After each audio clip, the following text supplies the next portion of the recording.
अभी नेक्स्ट है rural marketing के प्रॉब्लम्स एंड चैलेंजेस। इसके टोटल 6 प्रॉब्लम्स हैं जिसके अंदर उनके चैलेंजेस भी दिए हैं, जिसमें हम फर्स्ट दे पहले 6 क्या है, problem connected with physical distribution. Rural marketing में कहाँ प्रॉब्लम आती है, डिस्ट्रीब्यूशन में प्रॉब्लम आती है। फिजिकल मतलब कि physically hand to hand services में, जहाँ पे ह्यूमन का यूज़ हो फिजिकली। फिर सेकंड है related to channel of distribution. Channel of distribution मतलब बीच के मिडल मैन कौन होते हैं जो गुड्स को यहाँ एक पर्सन से दूसरे पर्सन से तीसरे पर्सन को सप्लाई कर सके। थर्ड क्या होता है, associated with sales force. Sales force यानी कि जो सेल्स मैन होता है जो प्रोडक्ट्स को बेचता है रूरल एरिया में। फिर बाद में फोर्थ क्या है, problem of marketing communication. Communication में क्या क्या प्रॉब्लम्स आते हैं वो हम देखेंगे। फिर फिफ्थ हम देखेंगे मार्केट सेगमेंटेशन देखेंगे। सिक्स्थ हम देखेंगे problem related to product management में क्या प्रॉब्लम्स आती हैं। अब इनको एक एक देखेंगे और इसके सब पॉइंट्स देखेंगे, जिसमें फर्स्ट हम कौन सा प्रॉब्लम देखने वाले हैं रूरल मार्केटिंग में, problem connected with physical distribution are. हाँ हाँ, तो जिसमें फर्स्ट हम देखेंगे problem connected with physical distribution are, जिसमें फर्स्ट हम देखेंगे प्रॉब्लम क्या होता है, ट्रांसपोर्टेशन का प्रॉब्लम है हमारे पास। रूरल एरिया में क्या होता है, not all villages are India are connected by railways and waterways. जो विलेजेस होते हैं वो अंडर डेवलप्ड एरियाज हैं, तो वहाँ पे वाटरवेज और रेलवेज के रूट्स का प्रॉब्लम बहुत आता है, जिससे ट्रांसपोर्टेशन मतलब गुड्स को सप्लाई करने में प्रॉब्लम आता है। सो एक ही वे हमें मोड मिलता है, वो है रोडवेज। वो भी अच्छी तरह से इंफ्रास्ट्रक्चर नहीं है, वहाँ पे भी उनकी गुड कंडीशंस नहीं है, जिसके वजह से गुड्स अच्छे से सप्लाई नहीं हो पाते और कंपटीशन में रूरल एरिया नहीं आ पाता। इसके लिए ट्रांसपोर्टेशन एक मेन प्रॉब्लम है फिजिकल डिस्ट्रीब्यूशन में इन रूरल एरिया। फिर उसी में फिजिकल डिस्ट्रीब्यूशन में सेकंड क्या है, वेयर हाउस की प्रॉब्लम। वेयर हाउसिंग मतलब क्या, वेयर हाउसिंग जहाँ पे हम गुड्स स्टोर कर सकते हैं उन्हें हम वेयर हाउस बोलते हैं। फॉर एग्जांपल गोडाउन्स हो गए, उनको हम वेयर हाउसिंग बोलते हैं। फिर जिसमें क्या होता है, storage facilities is worse than transport facility. Worse मतलब स्टोरेज की जो फैसिलिटीज़ है, मतलब जो वेयर हाउसिंग की कंडीशन है वो ट्रांसपोर्टेशन से भी बेकार है।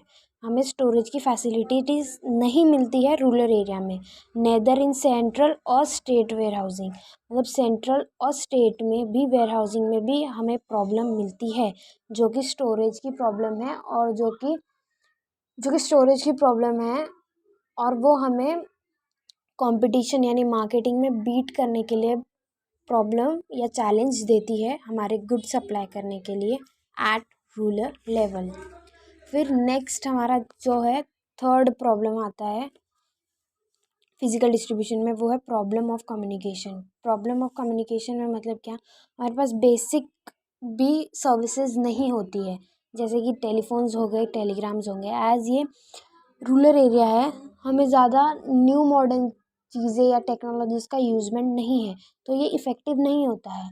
तो चीज़ें इफ़ेक्टिव हो तभी हम मार्केटिंग कर पाते हैं, प्रोडक्ट हमारा बिक पाता है। इसके लिए यहाँ पे प्रॉब्लम ऑफ कम्युनिकेशन भी होता है, जिससे गुड्स सेल्स नहीं होते हैं और रूरल एरिया बैकवर्ड रह जाता है। सेकंड प्रॉब्लम हम देखेंगे, problem related to distribution of channel. ये सेकंड प्रॉब्लम है। ये हमने फर्स्ट प्रॉब्लम देखा था, problem connected with physical distribution. इसमें 3 थे, ट्रांसपोर्टेशन, वेयर हाउसिंग और कम्युनिकेशन वाला। अभी सेकंड में क्या है, problem related to distribution of channel, मतलब डिस्ट्रीब्यूट करने के लिए जो मिडल्स मैन है उसमें क्या क्या प्रॉब्लम आती है। वो टोटल 5 है, जिसमें पहला क्या है, costly channel of distribution. As rural area यहाँ पे बहुत वाइड तरह की चीज़ें मिलती है, वेराइटीज़ मिलती है हमें, तो जो चैनल है बीच का, मिडल्स है, वो भी बहुत सारे होंगे, तो वो कॉस्टली भी है। एक बंदे से दूसरे बंदे के पास जाना, उसे उसकी कमीशन देना, उसे उसका कॉस्ट देना जो वो चीज़ें सेल करेगा, तो ये कॉस्टली हो जाता है। और रूरल मार्केटिंग में इतनी कॉस्टली चीज़ें प्रेफर्ड करना अफोर्डेबल नहीं हो पाता है, इसके लिए ये एक प्रॉब्लम आ जाती है डिस्ट्रीब्यूट करने में। फिर सेकंड क्या आते हैं, heavily dependence on intermediators. Heavily dependent कैसे, अभी मैं चीज़ बेच रही हूँ, मैं प्रोड्यूसर हूँ, मैं बीच वाले मिडिल मैन, रिटेलर हो गया, होलसेलर हो गया, उसे वो चीज़ दे रही हूँ कि भाई तू ये आगे डिस्ट्रीब्यूट कर, तो मेरे को इसको भी कुछ अमाउंट देनी पड़ेगी कि वो आगे वो चीज़ को बेचे। तो मैं टोटली इस पे डिपेंड हो गई, इंटरमीडिएटर पे। ये कैसे वो चीज़ को बेचेगा, कैसे टेक्निक यूज़ करेगा, तो मैं तो टोटली इस बंदे पे, इंटरमीडिएटर पे डिपेंड हूँ। फिर उसके वो चार्जेस ज़्यादा लेंगे, क्योंकि ये ज़्यादा वाइड प्रोसेस है चीज़ें बेचना रूरल एरिया में, क्योंकि एक वाइडली स्प्रेड है, तो इसके लिए मुझे उन्हें ज़्यादा अमाउंट देना पड़ेगा, जो कि मुझे महंगा पड़ेगा, तो वो एक मुझे प्रॉब्लम आ जाती है। फिर थर्ड क्या है, फिएबल वायबिलिटी ऑफ रिटेल आउटलेट्स। मतलब क्या होता है यहाँ पे, रिटेल एक्टिविटीज़ हो पाती है, लेकिन प्रॉब्लम वही है कि ये ज़्यादा पॉपुलेटेड है, अर्बन एरिया से भी ज़्यादा पॉपुलेटेड होता है रूरल एरिया। तो यहाँ पे मुझे चीज़ें अफोर्ड करनी नहीं होती है, it is morally populated than urban area. So मुझे ये प्रॉब्लम लाती है रिटेलर्स को अपने गुड्स आगे प्रोसीड करने के लिए, ठीक है। फिर नेक्स्ट क्या है, नॉन अवेबिलिटी ऑफ डीलर्स। यहाँ पे डीलर्स की हमें चॉइस नहीं रहती है। मॉडर्न एरिया में, मॉडर्न नहीं, अर्बन एरियाज़ में जाओ तो हमें बहुत सारे डीलर्स मिलते हैं, रिटेलर्स मिलते हैं, बहुत सारे ऑप्शंस मिलते हैं, अलग अलग चीज़ें की हमें सोर्स मिलती है जिससे हम हमारे प्रोडक्ट्स को बेच पाएँ। लेकिन रूरल एरिया हो गया तो यहाँ पे हमें चीज़ों की कम्पेसी बहुत होगी, तो जिसमें हमारे पास कोई चॉइस नहीं होती है और हमें उसकी प्रॉब्लम मिल जाती है। फिर उसमें फोर्थ पॉइंट क्या देख रहे हैं, फिफ्थ पॉइंट क्या देख रहे हैं, sorry, non availability of banking and credit facilities. यहाँ पे हमें बैंकिंग और क्रेडिट की फैसिलिटीज़ भी नहीं मिलती है। बैंकिंग फैसिलिटीज़ हो तो क्या, मैं ऑनलाइन मार्केटिंग भी कर सकती हूँ ना, मेरा चीज़ों की मार्केटिंग ऑनलाइन डाल दूँ, फिर मुझे अकाउंट थ्रू हम मेरे अकाउंट में पैसे आएंगे, लेकिन उसकी भी फैसिलिटीज़ रूरल एरिया में है ही नहीं। और क्रेडिट फैसिलिटीज़ मतलब क्या, कि मैं वो चीज़ें उधार पे भी दे सकती हूँ, उधार लेके मैं मेरा बिजनेस भी स्टार्टअप कर सकती हूँ, लेकिन उतना रूरल एरिया अफोर्ड ही नहीं कर पाता, क्योंकि वहाँ पे उस चीज़ का डेवलपमेंट हुआ ही नहीं है। तो ये प्रॉब्लम भी मुझे आता है चैनल ऑफ डिस्ट्रीब्यूशन में, जिसमें अभी हमने सेकंड देखा प्रॉब्लम देगा। अभी थर्ड प्रॉब्लम क्या है इसमें, problem associated with sale force, मतलब सेल्समैन को क्या क्या प्रॉब्लम आते हैं रूरल एरिया के मार्केटिंग में। जिसमें फर्स्ट क्या है, getting salesman to work in rural area.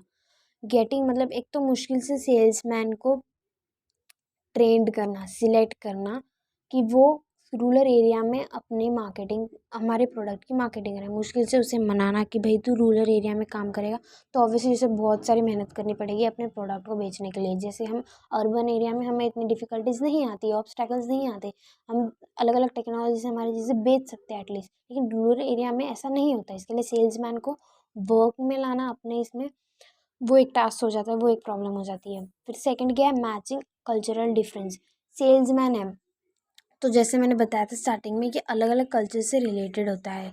Villages हो गए तो यहाँ पे डिफरेंट टाइप के लैंग्वेजेस मिलेंगे हमें, कल्चर्स मिलेंगे, रिलीजन्स मिलेंगे, तो उनके हिसाब से हमारे प्रोडक्ट को मैच करना, उन्हें समझना और उस तरीक़ों से बेचना, ये भी सेल्समैन के लिए एक टास्क हो जाता है। थर्ड टास्क सेल्समैन के लिए क्या हो जाता है, कमांड ओवर लोकल लैंग्वेजेस। मतलब ज़रूरी तो नहीं ना हमें एक दो लैंग्वेज आए, इतनी सारी लैंग्वेजेस नहीं आती।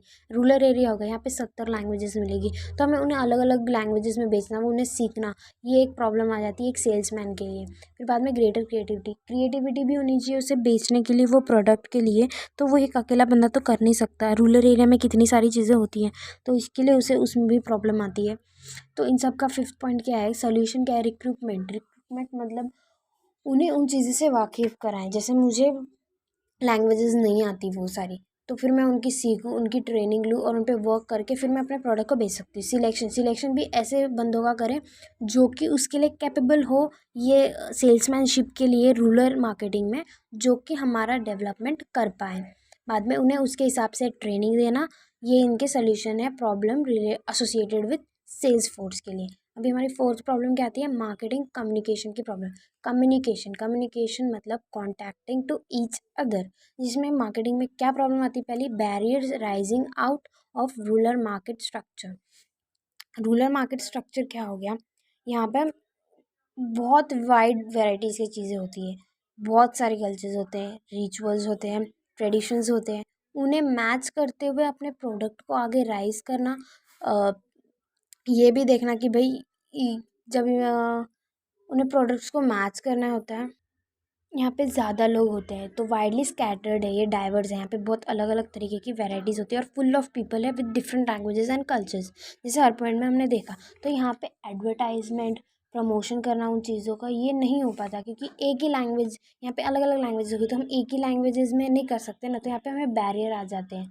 तो हमें अलग अलग सारी लैंग्वेज आनी चाहिए, नंबर ऑफ़ लोकल लैंग्वेजेस यहाँ पे यूज़ होती है, तो एडवर्टाइजमेंट और प्रमोशन करने में हमें बैरियर्स आते हैं। फिर उसके वजह से भी हम फेलियर्स देख पाते हैं रूरल मार्केटिंग में। नेक्स्ट उसका बैरियर क्या है, rising out in the available media.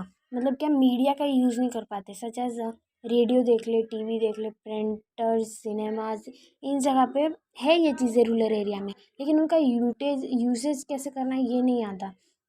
Even though radios है, हमारे पास टीवीज़ है, प्रिंट मीडिया है, न्यूज़पेपर है, ये सब चीज़ें हैं, लेकिन रियल प्रॉब्लम क्या है, उन्हें सिलेक्टिंग द राइट मीडिया नहीं आता। मतलब कौन सी चीज़ सही है जिससे सही में मेरा ये प्रोडक्ट बिकेगा, इनकी नॉलेज उन्हें नहीं होती है। मीडिया है उनके पास, लेकिन ये नहीं पता कि कौन सी मीडिया राइट है जिससे हमारा प्रोडक्ट बिकेगा और रूरल मार्केटिंग बढ़ेगी। ठीक है, फिर इसके बाद हम फिफ्थ प्रॉब्लम देखते हैं जो कि है मार्केटिंग सेगमेंटेशन। इसमें सब पॉइंट्स नहीं है, बस बताना है कि मार्केटिंग सेगमेंटेशन क्या प्रॉब्लम है। मार्केटिंग सेगमेंटेशन क्या होता है, ये बहुत इंपॉर्टेंट हो जाता है। क्यों इंपॉर्टेंट हो जाता है? It is because of great amount of diversity. Marketing segmentation मतलब कि ये इंपॉर्टेंट इसीलिए है क्योंकि हम डाइवर्सिटी हम देखते आ रहे हैं रूरल एरिया में। डाइवर्सिटी मतलब क्या? डिफरेंट चीज़ें। यहाँ पे बहुत तरह तरह की चीज़ें होती हैं जो कि नॉन होमोजीनियस थिंग्स होती है। एक ही सेम चीज़ें नहीं देखते हम, यहाँ पे बहुत डाइवर्स अलग अलग चीज़ें, डिफरेंट टाइप्स ऑफ एलिमेंट्स हम देखते हैं। तो यहाँ पे इसके लिए रूरल एरिया के लिए ये एक चैलेंज हो जाता है।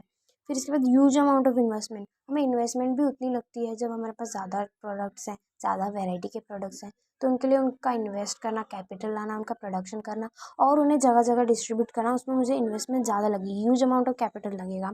तो उसकी एक प्रॉब्लम आ जाती है। तो उसमें मार्केट को सर्वाइव रखना, मेरे प्रोडक्ट को उस मार्केट में सर्वाइव रखना, कॉम्पिटिटिव कंपटीशन रखना, ये डिफ़िकल्ट हो जाता है। उसके बाद ये किस चीज़ से ये market segmentation is done through geographical and demographic basis पे। ये जोग्राफिक बेसिस पे और डेमोग्राफिक सेगमेंटेशन पे हो सकता है।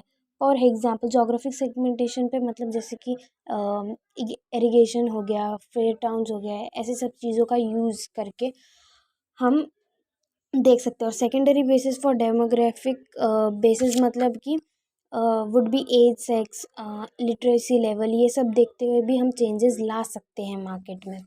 फिर उसके बाद हो जाता है प्रोडक्ट मैनेजमेंट भी एक प्रॉब्लम है। क्यों है ये प्रॉब्लम? हम ये सोच के कि सेम प्रोडक्ट मार्केटेड है, एक सेम प्रोडक्ट है, वो अर्बन एरिया में भी है और रूरल एरिया में भी है, तो दोनों जगह वो सेम ही है। तो हमें ये पॉइंट ध्यान में रखते हुए कि वो सेम ना हो, हम उसमें सर्टन चेंजेस कर सकते हैं, जैसे कलर के, साइज़ के, उसे पैकेजिंग करना। उसकी अलग तरीके से पैकेजिंग करेंगे तो लोग उसका इंटरेस्ट लेके वो चीज़ को बाय करने के लिए सोचेंगे एटलीस्ट। सो क्या है, rural consumer just like urban consumers हो जाएंगे, तो सेम डिज़ायर होगा उन्हें, वो सेम वांट्स होगी, ताकि वो रूरल एरिया की चीज़ें खरीदें, ना कि अर्बन एरिया की चीज़ें खरीदें। तो कंज्यूमर क्या चाहता है मेनली कि चीज़ें अफोर्डेबल हो, उनकी क्वांटिटी लोअर, जो क्वालिटी की चीज़ें हैं सेम है, अर्बन में भी है, रूरल में भी है, लेकिन अर्बन में फैसिलिटीज़ होगी, रूरल में नहीं होगी। तो रूरल वाले प्रोडक्ट को खरीदे, उसका वांट्स हो जाए क्योंकि वो उसे रीज़नेबल प्राइस में मिल रहा है। तो रूरल एरिया मार्केटिंग को कंपटीशन में लाना ये एक चैलेंज होता है। तो टोटली हमने 6 प्रॉब्लम्स देखे, जिसमें फर्स्ट देखा problem connected with physical distribution, जिसमें 3 पॉइंट देखे, transportation, warehousing and communication. Second हमने देखा problem related to the distribution of channels के 5 प्रॉब्लम्स देखे, जिसमें कॉस्टली चैनल महंगा है, वो हेविली डिपेंडेंस इंटरमीडिएट्स पे खर्चा नहीं कर पाते हम। It is feasible viability of retail outlets, retailers ज़्यादा है बट अर्बन एरिया से ज़्यादा हम पॉपुलेटेड है, इसके लिए हम उसका भी खर्चा नहीं दे पाते। फोर्थ क्या, नॉन अवेबिलिटी ऑफ डीलर्स हमारे पास चॉइस ही नहीं है, हमारे पास जो चीज़ें हमें उनमें ही काम करना पड़ता है, ये एक प्रॉब्लम है। बैंकिंग और क्रेडिट फैसिलिटीज़ नहीं है, जिसकी वजह से हमारा बिजनेस हम वाइड या वास्ट भी नहीं कर सकते हैं। जिसमें हमने थर्ड प्रॉब्लम भी देखा, problem associated with sales force. Salesmans को बहुत सारी प्रॉब्लम आती है, उनकी डिफरेंट टाइप के कल्चर्स हो गए। एक तो उन्हें बुलाना मुश्किल से कि वो भाई वो हमारी चीज़ें बेचे, और अलग अलग लैंग्वेजेस में उन्हें बेचना, क्रिएटिविटी दिखाना कि हमारा ये प्रोडक्ट बिके, ये एक चैलेंज हो जाता है। फोर्थ चैलेंज हो जाता है मार्केटिंग कम्युनिकेशन, मतलब बैरियर्स आते हैं मार्केटिंग स्ट्रक्चर को, क्योंकि हमारे पास एडवर्टीजमेंट और प्रमोशन के कुछ चांस नहीं है, तो हमें उन प्रोडक्ट्स को कैसे बेचना है, ये हमारे लिए चैलेंज होता है। फिर एक होता है हमारे पास मीडिया है, लेकिन हम कौन सी करेक्ट मीडिया से हमारी चीज़ों को बेचें, ये हमें नहीं पता होता है, इसके लिए ये एक बैरियर है। फिर एक फिफ्थ बैरियर है मार्केट सेगमेंटेशन, मतलब कि यूज डाइवर्स है ये, तो हमें चीज़ों पे वर्क करके उन चीज़ों को बेचना पड़ता है। फिर बाद में 6 है प्रोडक्ट मैनेजमेंट, मतलब जो अर्बन एरिया में बेची गई चीज़ें हैं उनमें से मैचअप न करते हुए रूरल एरिया में बेचना ताकि लोग हमारी चीज़ों को खरीदें, ना कि अर्बन एरियाज की चीज़ों को खरीदें. So this are the problems and challenges to rural marketing.